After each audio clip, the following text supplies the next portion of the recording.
Touring Review, print speaking to the blind, celebrating 40 years of audio newspaper production.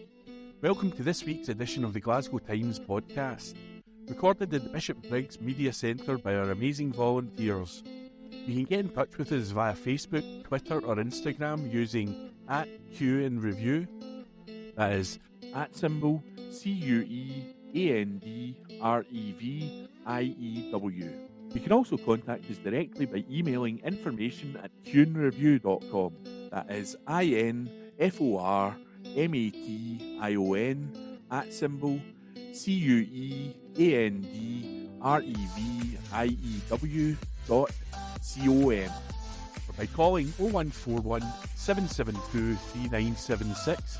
That's 0141 772 3976. From the Glasgow Times, Thursday the 14th of September, from the news section, exclusive. Collections hit as bin staff sent home from Glasgow Depot. This article is an exclusive by Amanda Keenan. Union bosses have written to council chiefs accusing them of breaching workers' rights after drivers were sent home for refusing to use new technology in bin lorries. Collections in the northwest of the city have been disrupted after cleansing staff were told to leave the Dosholm depot on Monday after bosses said they were unwilling to undertake contracted duties. Two drivers, who are G&B members, refused to use the new alloy tablet system that allows information gathered on bin lorry rounds to be recorded electronically.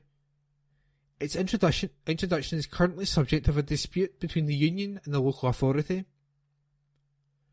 A group of 30 G&B members staged a sit-in at the base in support of their colleagues, which led to them also being told to go home.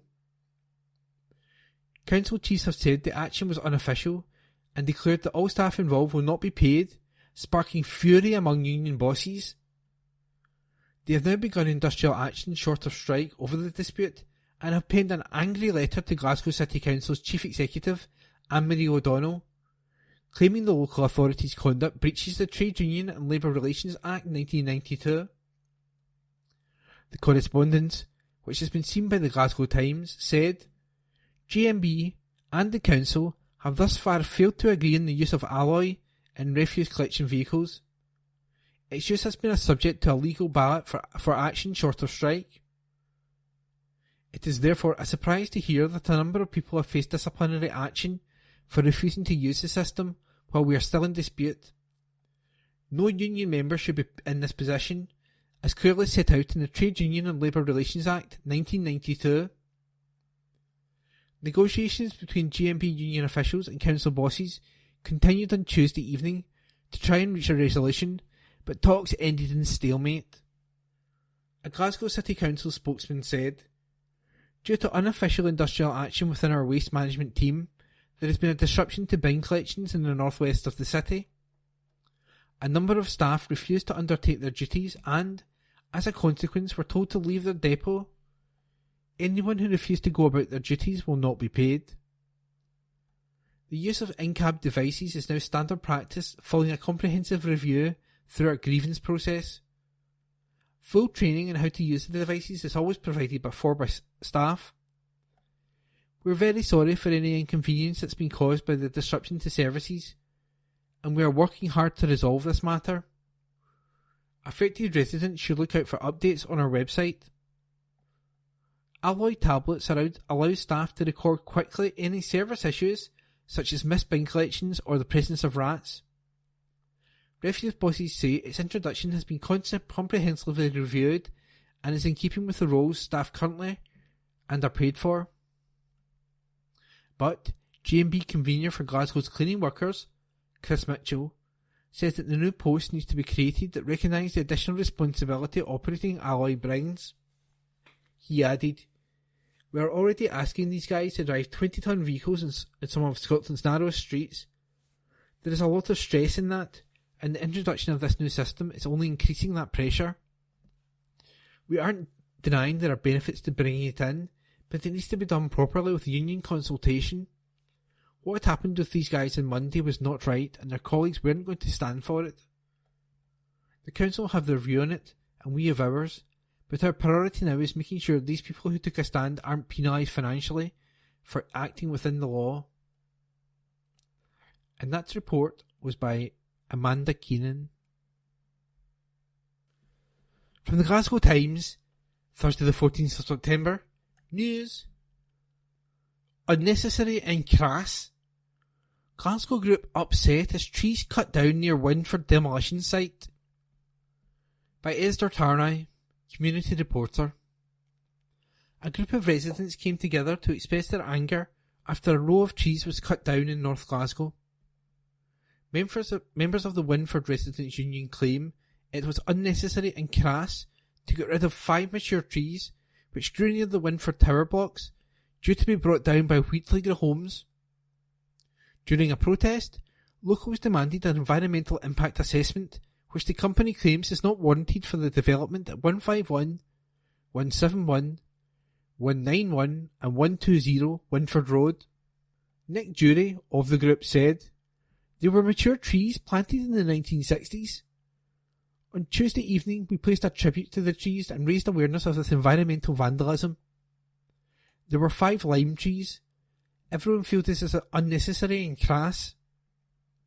The Wheatley Group has confirmed that the felling of the trees will allow them to erect a fence around the demolition site. A planning application was approved by Glasgow City Council in late August to install the hoarding. A Wheatley Homes Glasgow spokesperson said, "Health and safety is always our top priority while we carry out major regeneration work.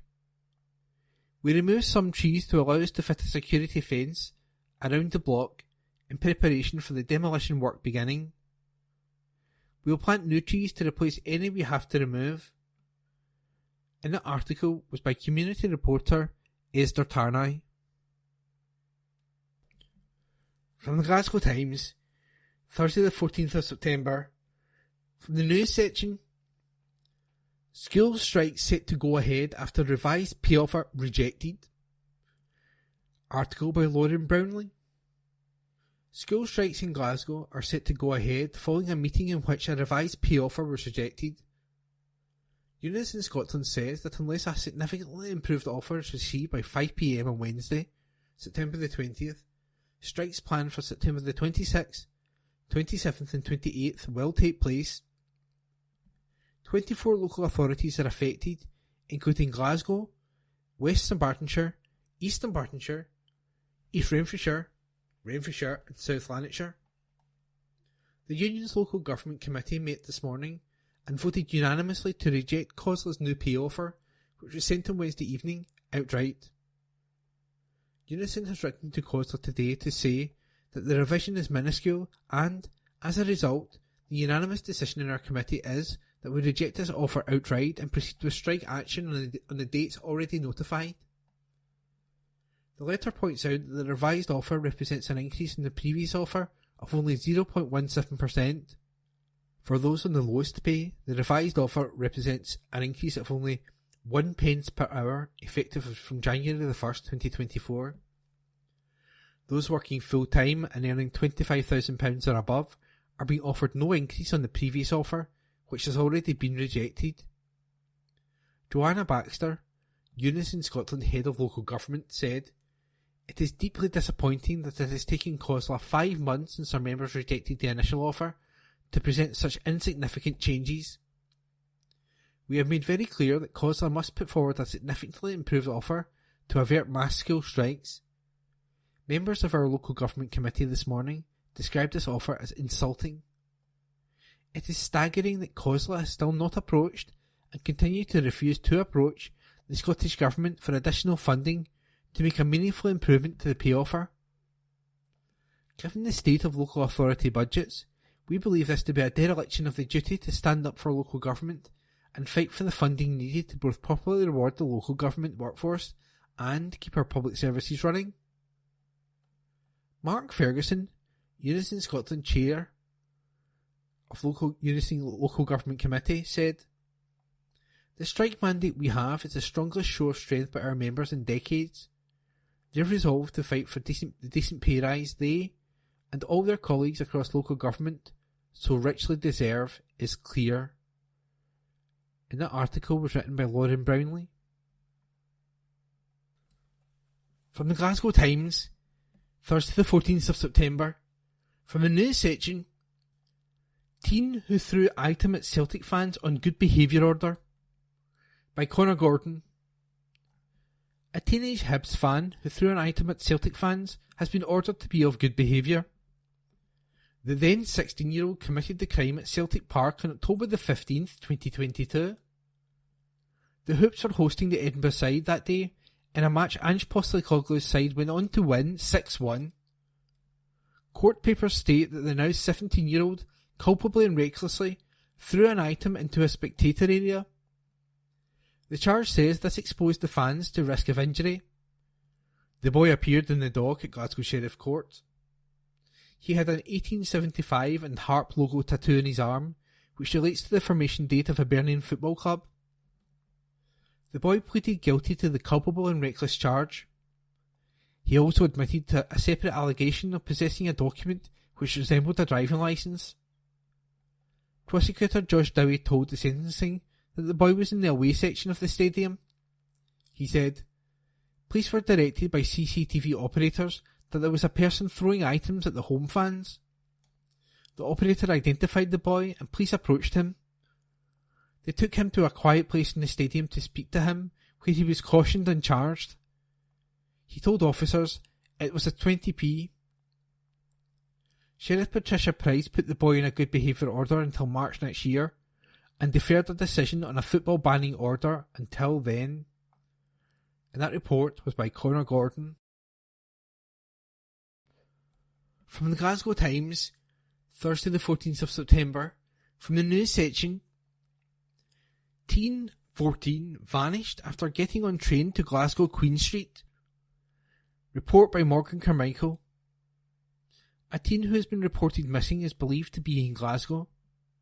Lila McGee, 14, was last seen boarding a train at Helensburgh Central train station at 6:24 a.m. today to Glasgow Queen Street.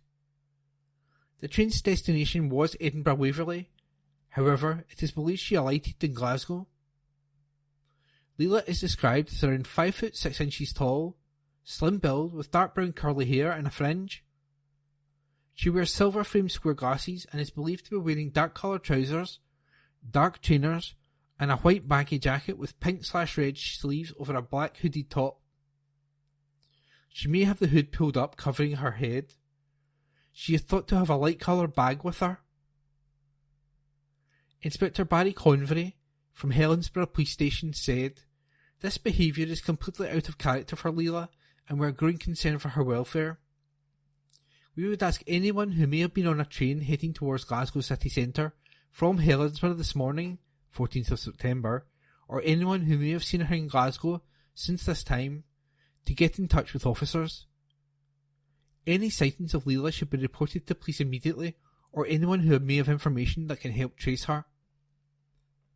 Those with information should call Police Scotland on 101 and quote incident number 0785 of September the 14th, 2023. Report by Morgan Carmichael. Evening Times, September 15. Opinion. The Glasgow Science Centre ask, what can we do about climate anxiety? Report by Caroline Quinn. Climate change is a topic on everyone's mind. Perhaps, like me, you have noticed the increasing number of young people passionately advocating for climate action. Or maybe the relentless reports of rising temperatures and extreme weather events worldwide have become a constant in your newsfeed. While it is crucial to understand the current climate crisis and heed the warnings of scientists who confirm that human actions are accelerating climate change, it is also easy to succumb to despair when contemplating the future for ourselves and our children. Feelings of hopelessness, anger, grief, sadness and fear are all part of the emotional spectrum of eco-anxiety, often referred to as climate anxiety. In 2021, researchers at the University of Bath conducted a global survey to quantify the extent of climate anxiety among children and young adults. They gathered responses from 10,000 individuals across the globe, including the UK. The findings revealed that 84% of the young people surveyed were at least moderately concerned about climate change, with 59% expressing very or extreme worry. Disturbingly, 45% of these young respondents indicated that their climate anxiety negatively affected their daily lives. Climate anxiety also has tangible effects on the hopes and plans of young adults. A 2021 survey by the Pew Research Center found that child-free adults in the USA who do not plan on having children cite climate change as a factor in their decision. They ponder the state of the world and the prospects for their hypothetical offspring, often concluding that the future looks bleak for the next generation. For those grappling with climate anxiety, there are practical steps to alleviate these feelings.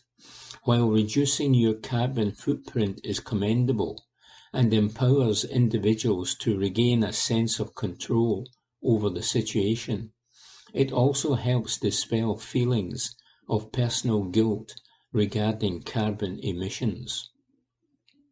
It may also be necessary to moderate your exposure to distressing news.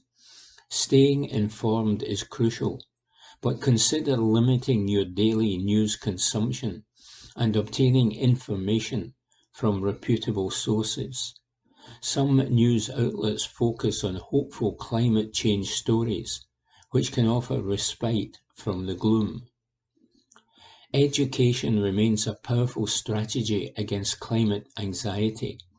Understanding climate change empowers individuals and inspires action. Joining local environmental organizations, volunteering, campaigning, or engaging in community sustainability initiatives can foster a sense of purpose and belonging in the larger effort to combat climate change. In the coming months, climate change discussions will take centre stage. Scotland's Climate Week runs from September 25 to October 1, followed by COP28 in Dubai, beginning on November 30. While world leaders and policymakers convene to address climate change, it is easy to feel powerless at home. However, the Scottish community will now get a chance to pose questions to climate change experts. The Glasgow Science Centre's Climate Conversations Live series invites climate experts to engage in meaningful discussions and share their expertise, responding to questions from a live audience.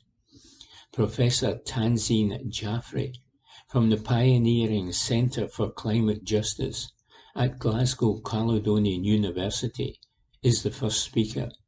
She and her team research climate justice, including issues like health and gender, and how they interact with climate change. The second is Chris Stark, head of the UK Climate Change Committee, which monitors the UK and devolved government's progress on climate targets. The final speaker is Dr. James Ray from the University of St Andrews, an expert in earth and environmental science, who says climate change is solvable.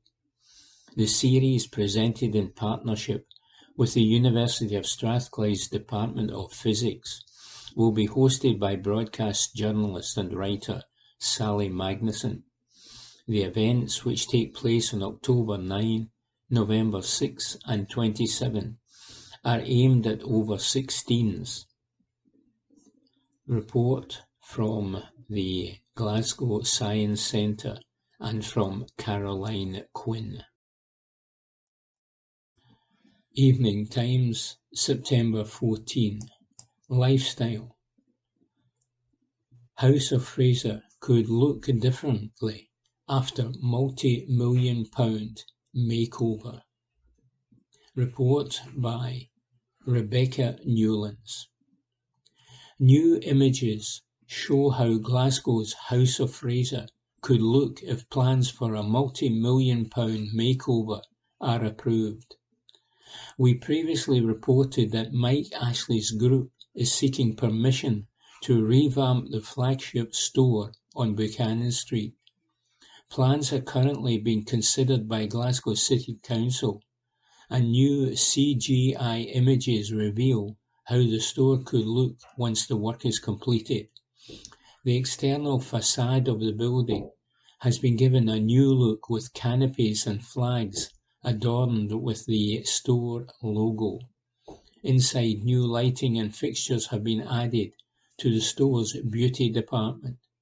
House of Fraser began life in Glasgow in 1849 and has since developed into a unit comprising 350,000 square feet.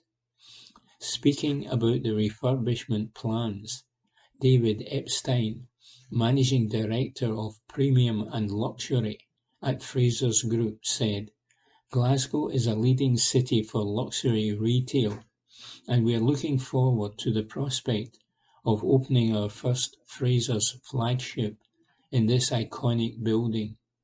We are investing significantly in the redevelopment of the site to create one of the most exciting new luxury retail destinations in Europe. In line with our elevation strategy, this will provide the group with the platform to collaborate with world-leading luxury brand partners and bring new innovative retail experiences to Glasgow." Report by Rebecca Newlands. From the Glasgow Times, Friday the 15th of September, from the news section. Alleged witchcraft victim claims he was punched and whacked with pans, by Grant McCabe. A boy claimed he was abused, knocked unconscious and also made to drink alcohol by members of an alleged child sex and witchcraft ring. The youngster further said he had to help to rescue a girl from being shut in a freezer. 7 men and 4 women are on trial at the High Court in Glasgow, facing an indictment listing a total of 32 charges alleged to have occurred in the city between January 2010 and October 2020. The accusations involve 4 children with allegations including rape, other sex offences, witchcraft and attempted murder. Jurors today watched 3 interviews of the boy being quizzed by police in 2019 and 2020. During the final one, he was asked about meeting members of the group. The boy was with other alleged victims at the time.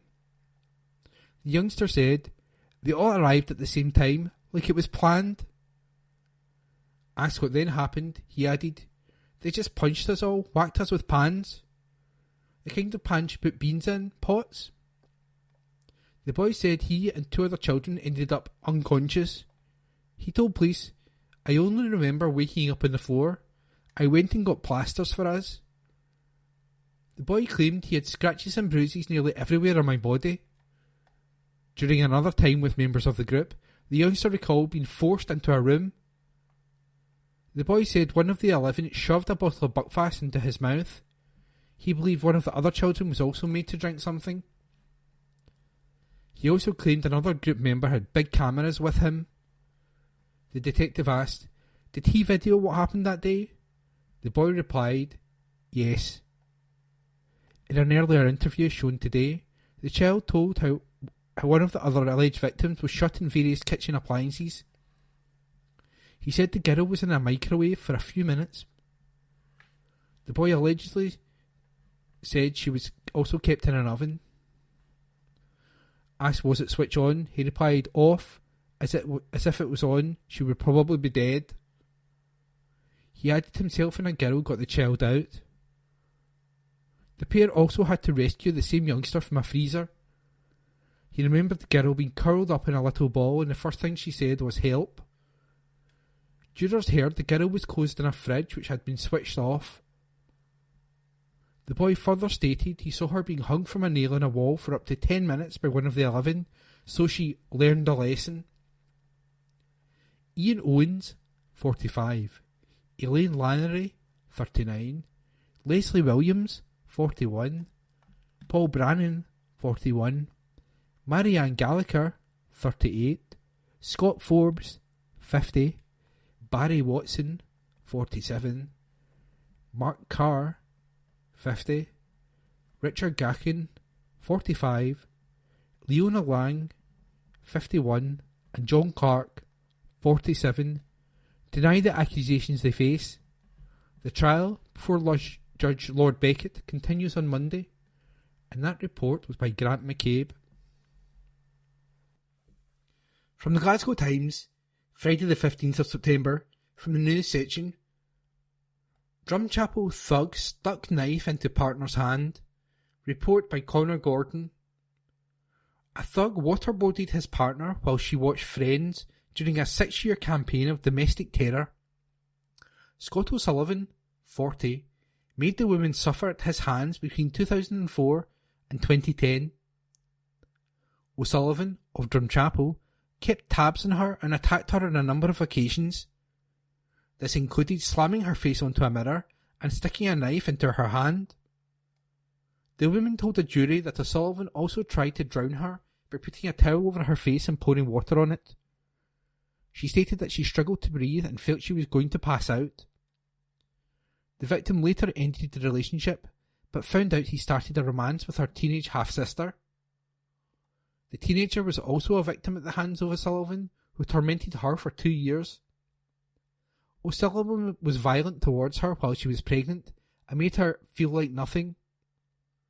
The teen stated O'Sullivan used steroids, which made him aggressive, and recalled a cigarette being put out on her arm. O'Sullivan was found guilty at Glasgow Sheriff Court to assaulting the first woman to her severe injury and permanent disfigurement. The charge spans between 2004 and 2010 at properties in the cities Summerson, Annie's Land and Maryhill. He was also convicted of assaulting the teenager at a property in Summerston between August 2012 and May 2014. The court heard from the first woman, who stated she got into a relationship with O'Sullivan, who she met through work. She claimed that the waterboard incident was in 2004 or 2005 while she sat on the couch watching an episode of Friends. She told police in a statement, "He had an argument with me. He came up behind me with a wet towel and put it on my face from behind and pulled my head back. He then started pouring a bottle of water over my face and trying to drown me. I couldn't catch my breath. I thought I was ready for passing out." The woman said she later broke down in tears before putting pyjamas on and went to bed. The witness stated that they initially split up but got back together. She stated that O'Sullivan called her names such as ugly. However, the pair got married in 2008 and the victim found a job at Barclays Bank. She stated that O'Sullivan was jealous of her and believed she was going to cheat on him. But she later stated that it was O'Sullivan who cheated on her with a barmaid. She recalled having her head slammed in a mirror by O'Sullivan, which resulted in swelling. She added that O'Sullivan became animated and put a kitchen knife through her hand in 2009. The woman stated that she broke up with O'Sullivan in 2011 after she snapped and did not want to go home to him. Prosecutor Lauren Donnelly asked, "Did you find out that he entered a relationship with your half-sister?" The woman replied, "Yes, I didn't. She was 17 and had known O'Sullivan since she was 6. The teen stated she got into a relationship with O'Sullivan a year after he split with her half-sister. She stated that it was brilliant at the start and became pregnant for the first time. O'Sullivan was stated to have struck her with a Moses basket with such force that it broke. She fell pregnant again in February 2013 and he was violent towards her. The charge states she was seized and dragged by the hair. She was also repeatedly kicked on the body. Further to this, she was repeatedly slapped and punched on the body. Prosecutor Lauren Donnelly told jurors in her closing speech, she said, "I felt as if someone was there to protect me was hurting me more than anyone else had ever done." The jury were also reminded that the teenager told them that O'Sullivan was aggressive and using steroids. Miss Donnelly added, she described an incident where they had been arguing and he stubbed a cigarette out on her arm. O'Sullivan also accused her of cheating on him, and she claimed the relationship took a toll on her mental health. She reported the matter to the police without consulting her half-sister. Sentence was deferred pending background reports by Sheriff Patrick Hughes, and that report was by Connor Gordon. From the Glasgow Times, Friday the 15th of September, from the news section, man rushed to hospital after slashing on Glasgow Union Street. Report by Marissa McWhirter. A man was rushed to hospital after being slashed in Glasgow city centre. The broad daylight attack was carried out on Union Street around 2:20 p.m. on Thursday, September the 14th, afternoon. The 29-year-old was taken to Queen Elizabeth University Hospital for treatment. His condition is unknown. A probe has been launched following the incident, with any witnesses urged to contact police. A Police Scotland spokesperson said, around 2:20 p.m. on Thursday, September the 14th, 2023, we were called to a report of a disturbance on Union Street, Glasgow. A 29-year-old man was taken to the Queen Elizabeth University Hospital for treatment. Inquiries are ongoing. Anyone with information is urged to contact 101, quoting reference 1962 of September the 14th, or call Crime Stoppers anonymously on 0800 555 111. And that report was by Marissa McWhirter. From the Glasgow Times, Friday the 15th of September, news. Police probe launched following series of housebreakings in Glasgow. Report by Morgan Carmichael. A series of housebreakings in Glasgow has led to a police probe. The incidents occurred between Thursday, August 24th, 2023, and Wednesday, September the 13th, at business premises on Byers Road, Great Western Road, Dumbarton Road, Gibson Street, Highland Road and Hindland Street. Now, the force is appealing for information following the crimes in the west end of the city. Speaking on the matter, Inspector Marie Crawford said, "It is clear that the person or persons involved have absolutely no consideration for the owners of these businesses and the impact that these crimes will have on them. I am appealing to anyone who has any information regarding these break-ins or who may have any relevant CCTV or Ring doorbell footage to contact Police Scotland on 101 and code incident number 0415 of August 28. That's incident number 0415 of August 28. Details can also be given anonymously to Crime Stoppers on 0800 555 111. That's Crime Stoppers on 0800 555 111. I would like to take this opportunity to remind business owners and members of the public to ensure that their properties are locked and secured to prevent any opportunists from carrying out similar incidents. And that report was by Morgan Carmichael. From the Glasgow Times, Friday the 15th of September, from the news section, teen appears in court charged with murder bid in Johnston. Report by Jacob Nichol. A teenager has appeared in court charged with an alleged murder bid in Johnston.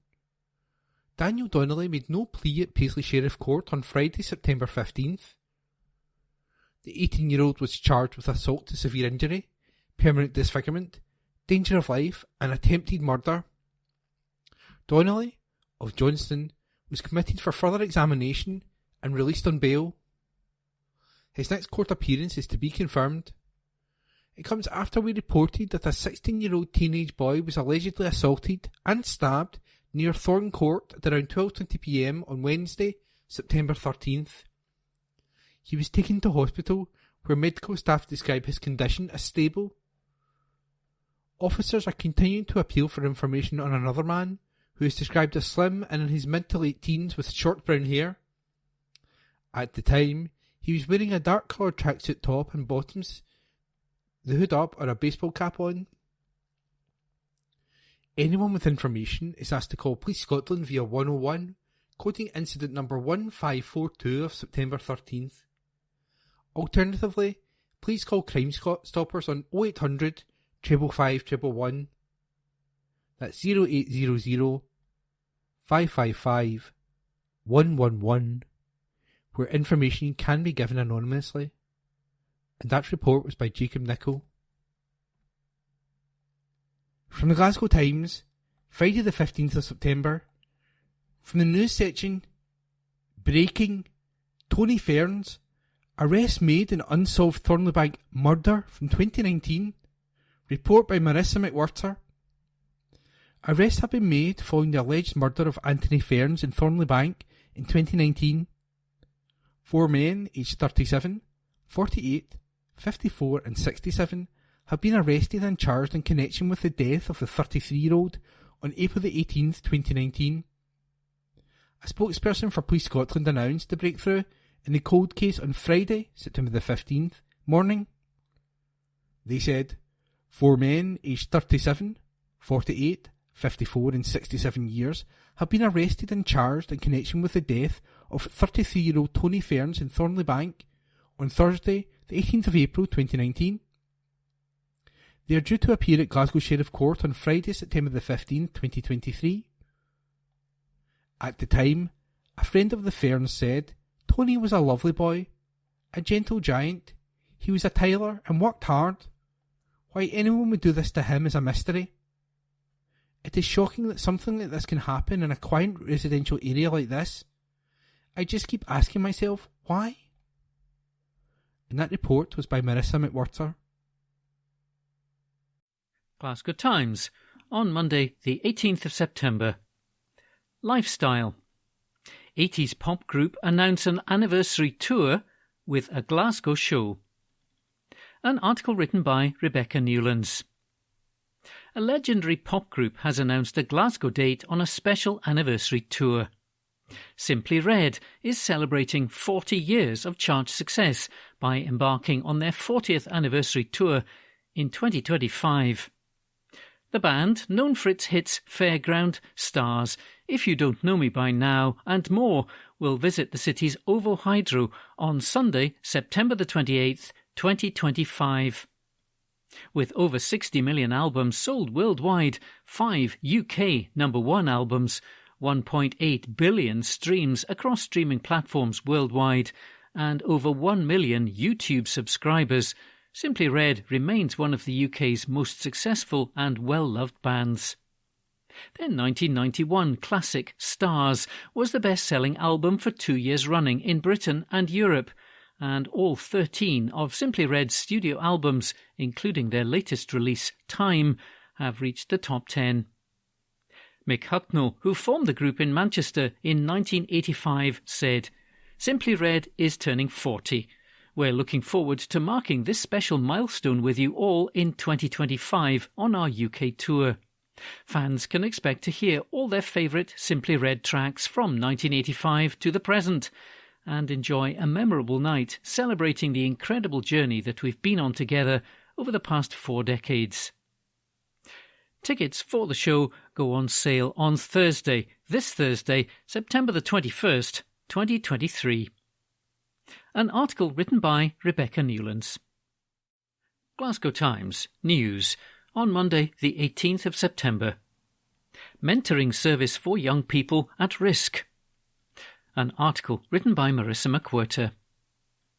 A leading Glasgow charity is warning that a life-changing befriending and mentoring service for children and young people faces severe cuts if new funding can't be found. Volunteer Glasgow needs to raise £110,000 over the next year to maintain community-based befriending and mentoring services for children aged 8 to 18 across the city. Dr Tom Berry, chair at Volunteer Glasgow, urged people to understand the importance of the charity. He said, if we're genuinely aiming to get it right for every child in Glasgow and in Scotland, We can't afford to lose these services. I'm also a panel member at children's hearings, and we know how needed and hugely important these resources are for the welfare and future lives of the city's young people.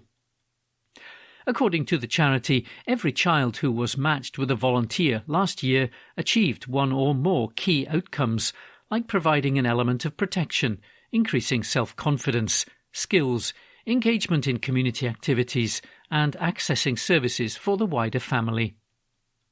Ricky, who is an 18-year-old who used the service for 2 years, said, "I've learned how to interact with people. My confidence has grown. I know this because I never used to talk to people. Having John as my befriender helped me to talk to my family more." Carol, who's a volunteer that has worked as a befriender for the last 15 years, sang the praises of the organisation. She said, "It has to be one of the greatest things I've ever done in my spare time. It's great fun, but it's built on trust, mutual respect, and the excellent foundations of training, support and supervision provided by the small staff team. And it's made a massive difference to the children and to the young people I've been matched with." Volunteers deliver a powerful message because they are unpaid. They choose to consistently spend time with our children and young people, which has an immediate and enduring positive impact on children's self-esteem. Originally set up with 100% grant funding from central, then from local government, these services are now wholly supported by charitable trusts and individual donations, despite most of the children and young people being referred by colleagues in statutory services in education and social work. An article written by Marissa McWhirter. Glasgow Times News on Monday, the 18th of September. Calls for CCTV as fly tippers dump dangerous pills. An exclusive front-page article written by Kirsty Fearick. Brazen fly tippers left dangerous pills on a popular path, sparking calls for CCTV cameras. Anna Stewart feels tormented by illegal dumpers who have been abandoning rubbish at the Cathkin Braes mountain bike trails for 4 years. The 82-year-old from Castlemilk now wants cameras installed to deter people from illegal dumping, as she fears it would soon end in a fatality. It comes after residents discovered prescribed salbutamol nebulizer solution and Laxido, which can cause tremors, diarrhoea, heart problems, stomach issues and severe pains. Anna told the Glasgow Times, "The mess left is an absolute disgrace. Something needs to happen before someone dies or gets seriously hurt. We just found medication in the rubbish. What if a child or an animal gets into it? Is it going to take something serious like that before anything is really done? There needs to be CCTV put up in the area to stop this happening. It is horrible for the area. It's been an ongoing issue for years, but nothing's been done. It's just lazy people not wanting to get rid of rubbish properly, making the area a dumping ground." Pictures seen by the Glasgow Times have seen massive piles of rubbish dumped on the site, including boxes of medications, debris, bin bags and plastic waste. One other resident who lives near the area, named Jane, said, "I'm so sick of people dumping stuff and nothing getting done about it. It's a really serious issue. It looks a mess and we need it to end. It's been happening for years. I'm really worried a small child will get into something they shouldn't, and it will be too late. I've been told we will get CCTV, but have yet to see that happen." A council spokesperson said, "We completely share the residents' frustration on this matter. Fly tipping is an environmental crime that blights communities, causes justifiable upset amongst residents, and becomes a significant drain on public resources. Everyone knows that fly tipping is wrong, including the cowboy contractors who are frequently behind these incidents. We are aware of the latest incident at this location, and it will be dealt with appropriately. If anyone has any information on those responsible, they should contact the police or our environmental health team so that appropriate action can be taken. We are looking at what interventions could help to prevent fly tipping at this location." An exclusive front-page article written by Kirsty Fearick. Glasgow Times News on Monday, the 18th of September. car-free zones to be rolled out at many more schools. An article written by Drew Sandilands. A Glasgow councillor is encouraging more families to walk or cycle to school, as he urged drivers to respect the restrictions in place.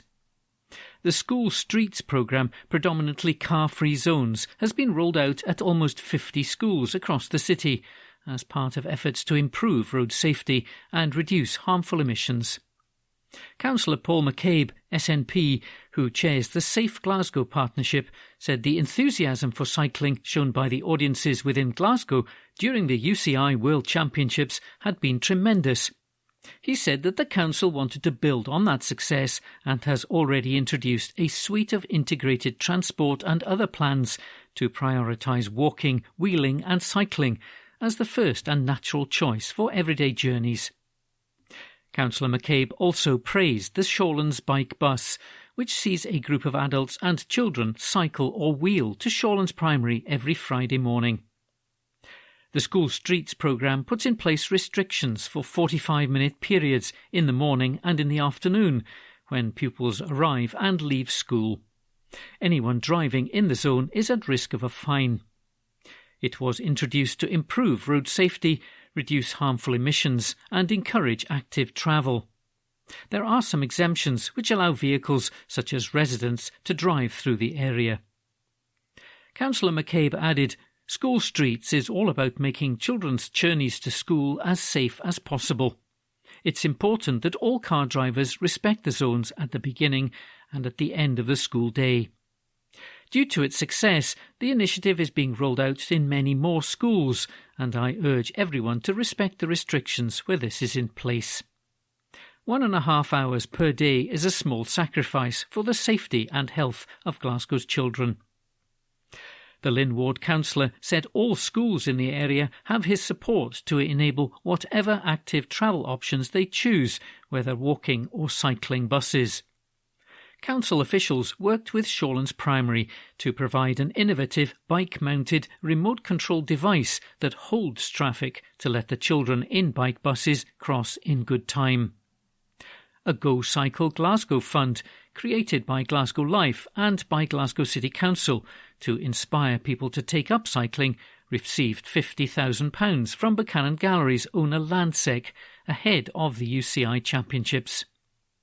Overall, 29 community groups have received a share of about £160,000 towards new and enhanced cycling initiatives, which encourage and promote cycling for recreation, sport and active travel. At a recent full council meeting, Councillor McCabe asked council leader Susan Aitken how the World Championships had enhanced the city as a global events host and vibrant destination.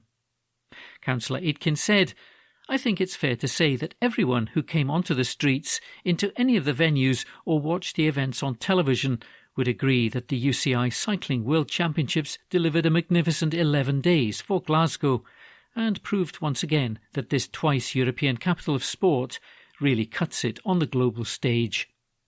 She added that 190,000 people had gathered to watch the men's elite road race along the 14-kilometre city circuit, and over the championships, around 500,000 either crammed the streets or the various venues in the city. Glasgow provided a stunning backdrop to the events, the council leader said. "I'm sure I speak for many in the chamber when I say how proud I was of the images of our city and how stunning we looked beamed across the world."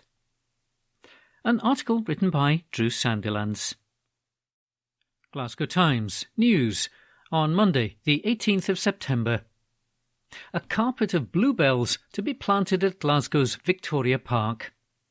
An exclusive article written by Esther Tarnay. More than 2,000 bluebells will be planted in a Glasgow park.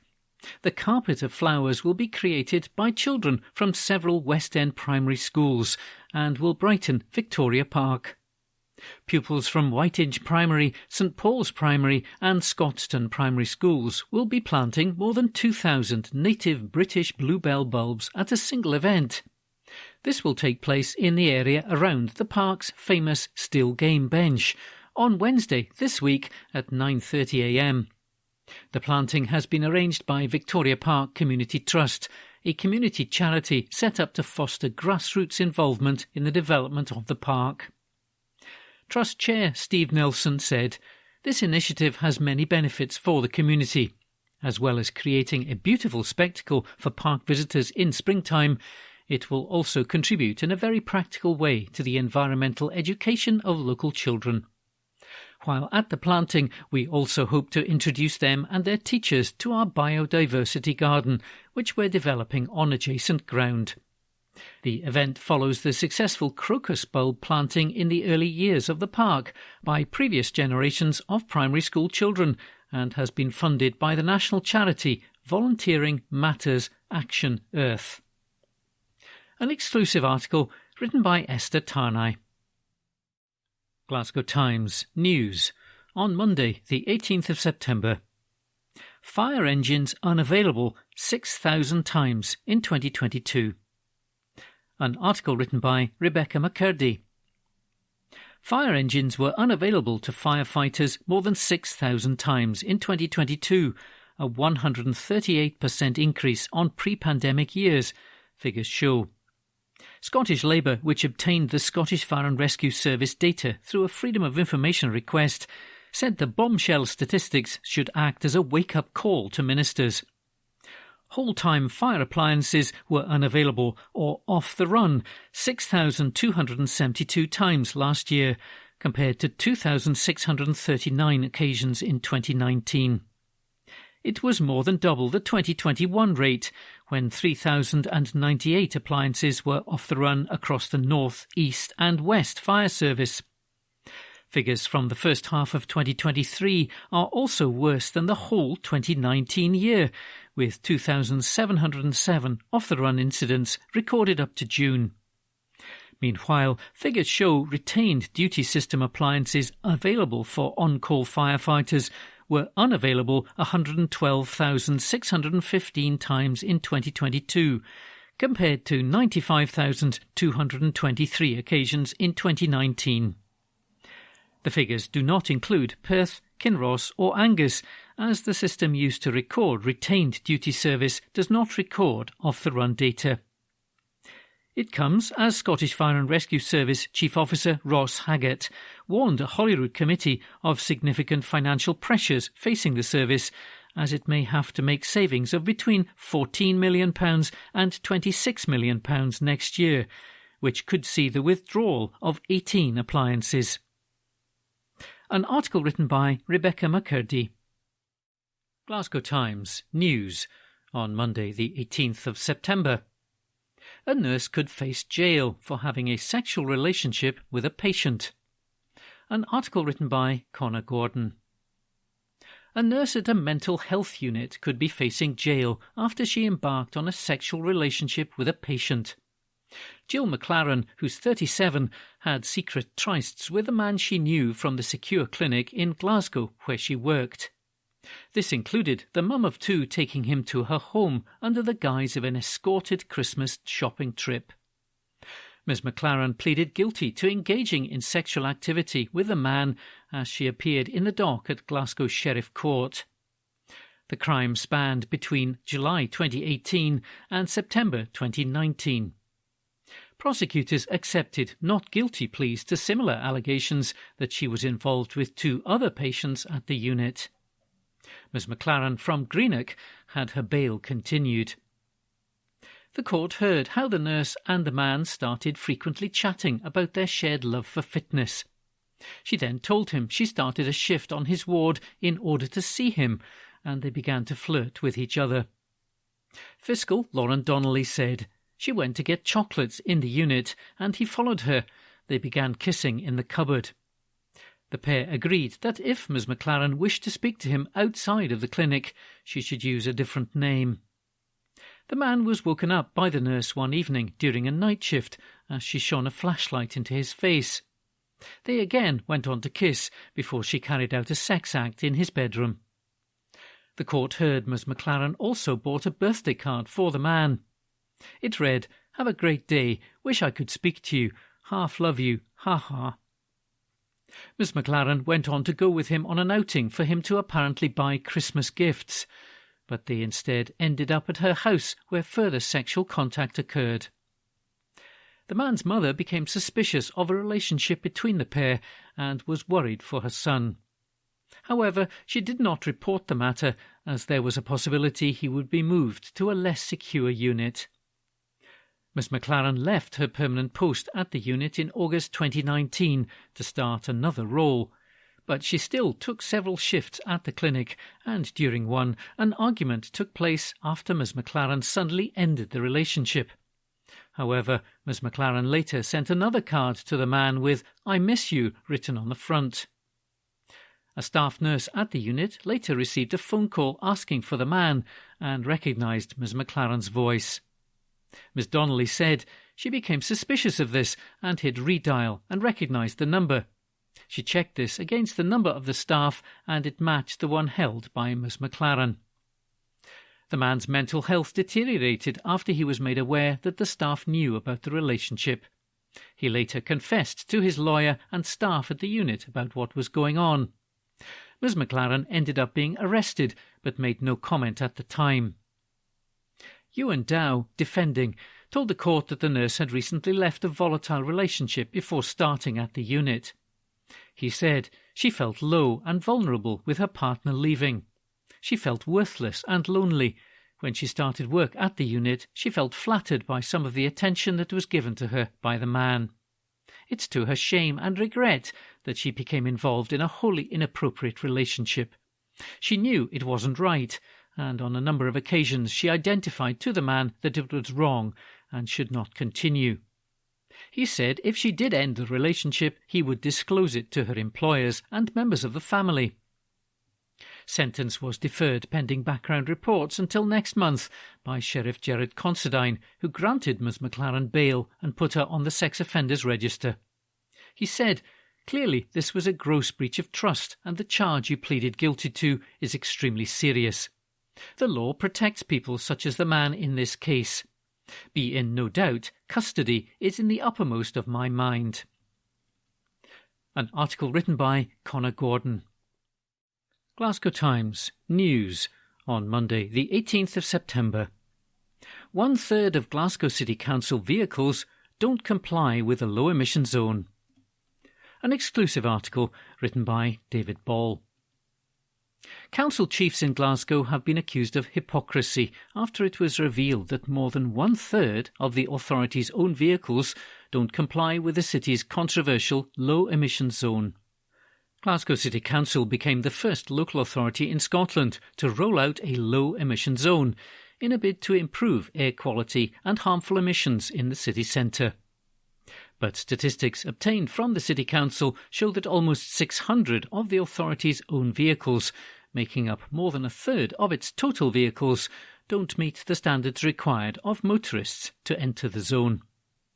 In response to a Freedom of Information request made by our sister title The Herald, Glasgow City Council confirmed that of the 1,592 vehicles currently in the authority's fleet, only 995 are compliant with the LEZ standards and 597 do not meet the requirements.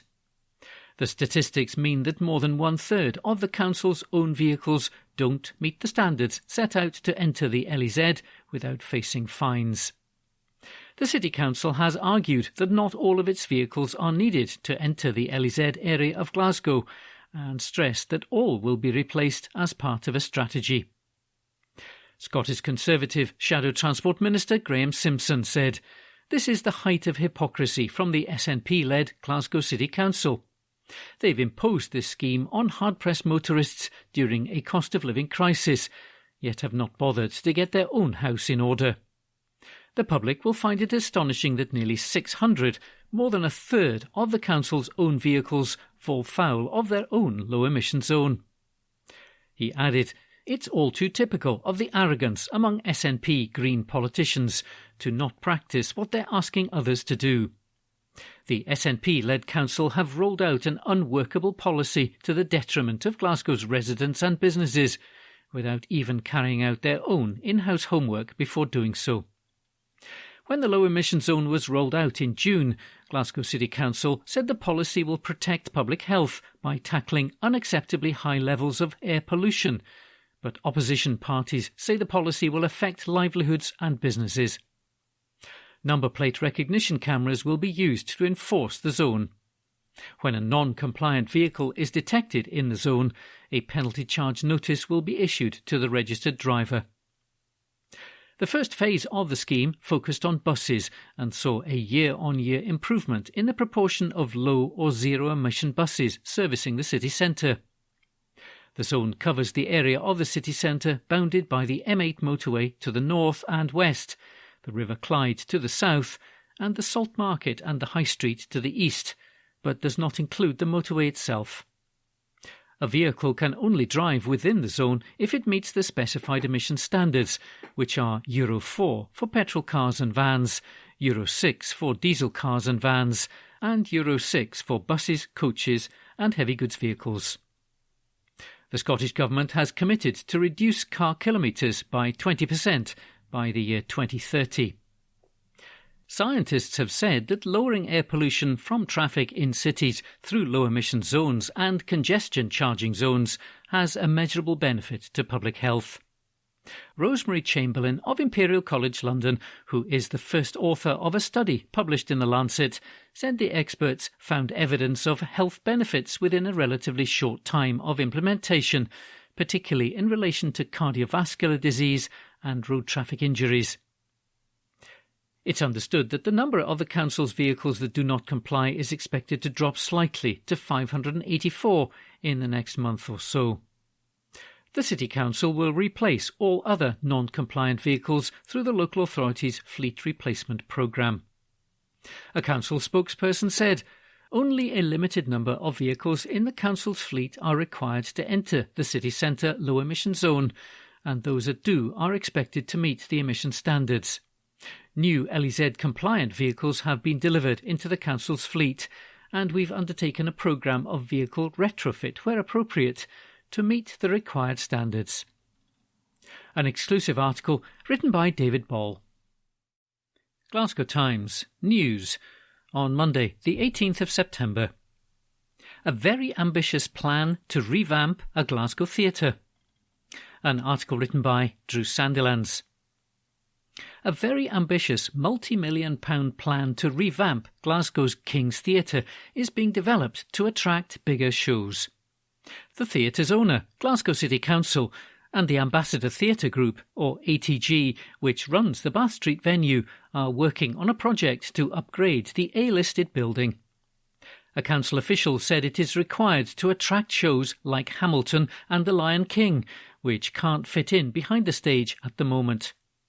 He told councillors that a cocktail of funding will be needed, with contributions from the council, ATG and possibly from heritage organisations. A council committee agreed to include an exclusivity agreement in a new short-term lease for the theatre, which first opened in 1904. A longer-term lease renewal is expected once a redevelopment plan has been made.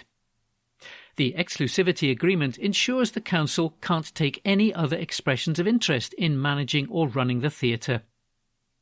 Glasgow Theatres Limited, a subsidiary of ATG, has occupied the building since September 2002, having signed a lease and a management agreement. The company expressed an interest in extending both agreements for 3 years pre-pandemic, with the intention of working on a redevelopment plan to make significant improvements, a council official said.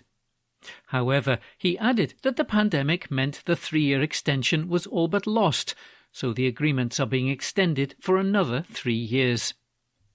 A council report stated that advances in theatre design and the trend for shows to require larger and heavier sets, along with a requirement to significantly upgrade the accessibility and internal condition of the theatre, had prompted Glasgow Theatres Limited to start discussions with the council over a significant redevelopment of the venue. The council official said he believed the exclusivity agreement is reasonable, and it's hoped to establish what the development might look like over the next 3 years. "It's very ambitious," he said. "It's likely to involve everything behind the stage to effectively be removed and rebuilt bigger and taller and stronger." The shows we want to attract to the King's Theatre, like Hamilton and The Lion King, can't fit in behind the stage at the moment, and that's the reason why they never appear in Glasgow. There's an aspiration to bring these bigger shows to the city. Once we've agreed what the development might look like, once we've agreed it can be fully funded by a cocktail of funding, at that point we will agree on a long-term lease with Glasgow Theatres Limited for a period of probably 50 or 60 years. Councillors were told that the council, as the owner of the building, will probably require to contribute, and staff are looking at innovative ways to do so without necessarily shoveling huge sums of money into the project. The official said ATG has also committed some significant level of funding, and it's likely external money from the likes of Historic Environment Scotland or perhaps the National Lottery Heritage Fund would be sought. Councillor Franny Scally, SNP, who chairs the Contracts and Property Committee, which agreed to an exclusivity agreement, said, "With bigger productions coming into the city, it would be great for the citizens of Glasgow. The period of exclusivity will run until around January 2028, or earlier if agreement on the refurbishment and a long-term lease can be reached." An article written by Drew Sandilands. This is from the Glasgow Times on the 20th of September 2023, from the news section, and the headline reads, "Council workers in bid for shed after being told bikes safety hazard." This article is by Catherine Hunter. Workers at a Glasgow recycling plant are campaigning for a bike shed after being warned their cycling equipment was a health and safety hazard. Staff at Blockhairn Recycling Centre have been asking for a place to store their bikes after council officials raised concerns about cycling equipment left at the complex during working hours. Local GMB union convener Chris Mitchell said we're backing the campaign. Glasgow City Council said bikes have now been moved within the depot for the time being, and that they want to support staff being able to travel to work by the most sustainable means. Mr Mitchell said, "I have been trying for about a year to get a bike shed at Blockhairn Recycling Plant, as a lot of our workers cycle into work rather than use their car. I have been asking for a bike rack up there for about a year, as the workers have not been able to get one. Health and Safety has told us that we need to move their bikes from the complex because there is nowhere to store them. Our workers are promoting health and well-being and clean air in a recycling plant, but the council has not provided a bike rack for them yet. The council says it will cost hundreds of pounds to install one, but they have them dotted all over the city and some of them don't seem to be well used. There are about 9 or 10 employees cycling into work who have been told they have had to remove their bikes from the plant. The council says they will look into it, but this doesn't seem to have been the case. It is ridiculous that we are promoting LEZ zones, clean air and healthy living, but can't even get a bike shed for our staff at a recycling plant."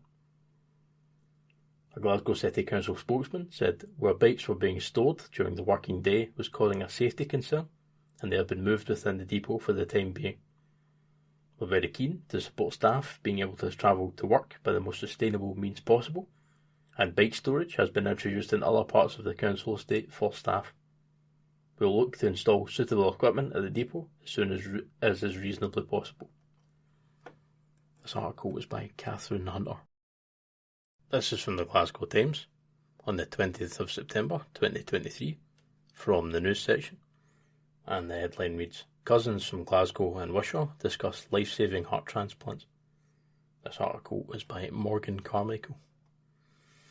2 cousins have spoken of their new lease of life after receiving life-saving heart transplants.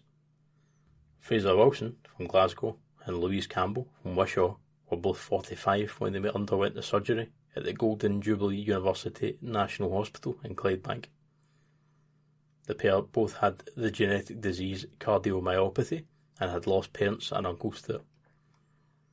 Mr Wilson, 46, who is an area director for a bank in Glasgow, was diagnosed with dilated cardiomyopathy when he was just 14. He was further diagnosed with heart failure 5 years ago and had a defibrillator fitted, but his health deteriorated last January. Speaking about the benefits of his surgery, Mr Wilson said, "It's phenomenal having this new heart. It's hard to describe. I just feel like everything has been sorted in me, like a 30-year weight has been lifted off my shoulders. Because I was diagnosed so young, I always just assumed I was going to die young, but now I genuinely have a new lease of life. It's amazing. I always thought positively of organ donation and wanted to be an organ donor, but I wasn't sure if my organs would be particularly useful. But going through this process, I also have a much better appreciation of all organ donation now. Miss Campbell, now 47, also had a defibrillator fitted when she was just 18 and underwent her transplant at the same age as Mr. Wilson. Since the procedure, she has started studying for a role in social work and even appeared as a contestant on the television game show Countdown. She said, "We as a family spoke a lot about organ donation. One of my mum's cousins donated his organs after he'd passed away, and that brought them as a family comfort. As a recipient, I have a huge appreciation for my heart that someone has decided to give me. It's more than donating an organ, it's giving someone their life back. It's a whole life that impacts your family and friends, and it gives people a future. Whoever my donor is hasn't just given me new life, it's changed my child's life as well. But I know this came from a loss from another family, so it's hard to deal with sometimes. But all you can do is live your life for them and make it meaningful." The cousins told their stories to mark Organ and Tissue Donation Week, which aims to raise awareness of the importance of making a decision to donate, as well as pay tribute to organ donors and families who have given the gift of life to others. At the same time, the team at the NHS Golden Jubilee's Scottish National Advanced Heart Failure Service, or SNAHFS, is celebrating the completion of 500 transplants over the past 30 years, with a record of 40 procedures successfully carried out in the past 12 months. This article was by Morgan Carmichael. This is from the Glasgow Times on the 20th of September 2023, from the news section, and the headline reads, "Drumchapel Dad's Warning, His Baby's Rash Was Adult Cancer." This article is by Kirsty Feerick. A Glasgow dad has been left heartbroken after his baby son's rash was revealed to be a rare adult cancer. Tommy McDougall, 26, was heartbroken after doctors diagnosed little 18-month-old Thomas with acute myeloid leukemia, which is normally only found in adults. The condition affects the blood and bone marrow, leaving the youngster becoming suddenly very ill around 6 weeks ago. Tommy, from Drumchapel, and mum, Alex Davies, 22, raised the alarm after noticing a rash appear on the top, along with him struggling to move as he suffered a fever and pains. Now, watching the youngster go through chemotherapy and treatment, the dad of one says, "It still doesn't feel real." Tommy told the Glasgow Times, "I was in shock when they told us they had adult leukemia. It's been weird dealing with it. Despite seeing him every day in the hospital, it still doesn't seem real. At the beginning of it all, he stopped being able to crawl, and he was just finding his feet to learn to walk, and then all of a sudden he wouldn't really want to move. Now he's back standing up, crawling around, and trying to take little steps again. So it just seems like there's nothing wrong, even though he has adult leukemia. It's just a strange position to be in." Loved ones have rallied around the family to help them during this difficult time and are raising money to support them.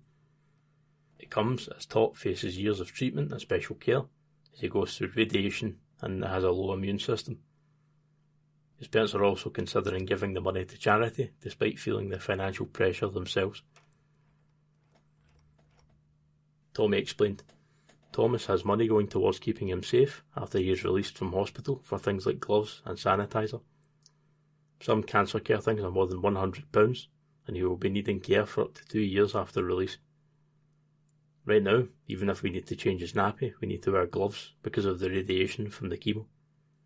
It could affect me and his mother, which could cause us cancer. We need to clean him with hydromol into hot water and dip non-woven swabs into it instead of using wipes. This is because his skin is dry, which could cause cracks and makes it easier for infections during his low immune system period. We can't even touch his clothes that he's peed through or been sick on or covered in saliva due to having a chance to make us ill too. We thought about maybe giving money to the ward Tommy is living in to help the nurses to be able to do their job easier and more efficiently, and my partner has mentioned a cancer charity." This article was by Kirsty Feerick. This is from the Glasgow Times on the 20th of September 2023, from the news section, and the headline reads, How to apply for the £50 brown bin permit in Glasgow. This article is by Rebecca Newlands. Council bosses have urged residents to sign up early for a brown bin permit. At Glasgow City Council's annual budget meeting in February, they were forced to make a string of cuts to plug a £50 million deficit. A decision was made to introduce a £50 charge for the collection of garden waste typically housed in brown bins. We previously reported that those who require their brown bins to be emptied by council waste collectors can now apply for the permit as the charge comes into effect from October 1st, 2023. While residents can apply at any time, bosses are encouraging people to sign up early via the online form that has now appeared on the council website. This is to ensure maximum potential collections for the year, which are every 2 weeks. Residents who sign up after the introduction of the charge on October 1st will still be charged the full annual fee, but will receive fewer collections. You'll be asked to pay £50 in the form of a one-off payment, but it should be noted that this charge applies per brown bin. So if you have 2 brown bins, you'll need to fill out 2 online forms and overall pay £100. Permits will be provided within 21 days of purchase, and it will cover the year until September 30th, 2024. Those who purchase a permit at the start of the initiative will still have their bin collected throughout October, if they are still waiting for it to be delivered by post. Brown bins can still be used free of charge for food waste only, and for those who do not wish to buy a permit, garden waste can still be taken to council household waste recycling centres without charge.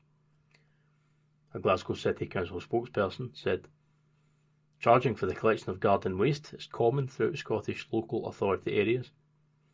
Collecting garden waste is not a statutory service, which means local authorities can seek a reasonable charge from those who receive the service.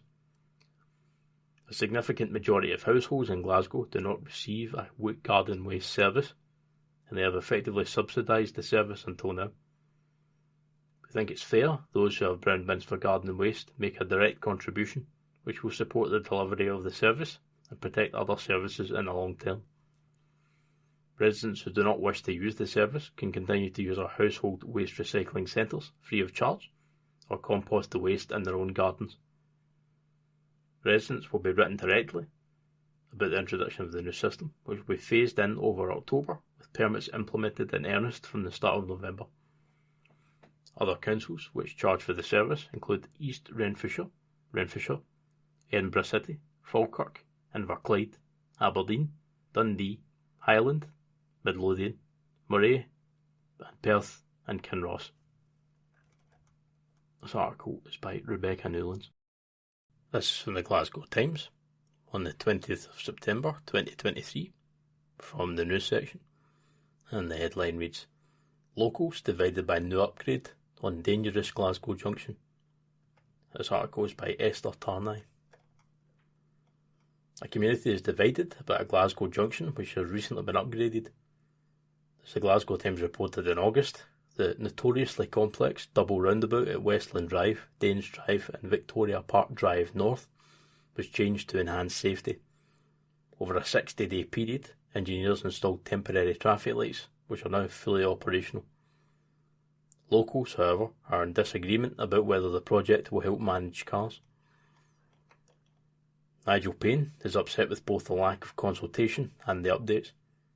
He said, "We have lived here for 15 years and I appreciate something needed to happen because of the massive influx of traffic. The problem is the fact that the City Council have just proceeded to do this without consultation with immediate residents. They started one before COVID, but it was never concluded. They didn't come up with suggestions for any alternative solutions and have reduced the width of the pavement, so the children, dogs and cyclists are actually closer to the road now. Now, cars that are approaching those new traffic lights are becoming very frustrated at the long waiting time and are speeding, using the local avenues as rat runs." In contrast, others have praised the new design, including Christopher Wallace, who described it as a massive improvement. He added, "It was certainly dangerous before. It is much quicker to get through the junction now. There are no queues. Traffic slows down because it's split into those turning left and right. Children can effortlessly cross the road. They just press a button and wait for all the traffic to stop. It's definitely made it a safer place to be. About the consultation, he said, "Nobody has asked my opinion, but I really don't see the need for a public discourse."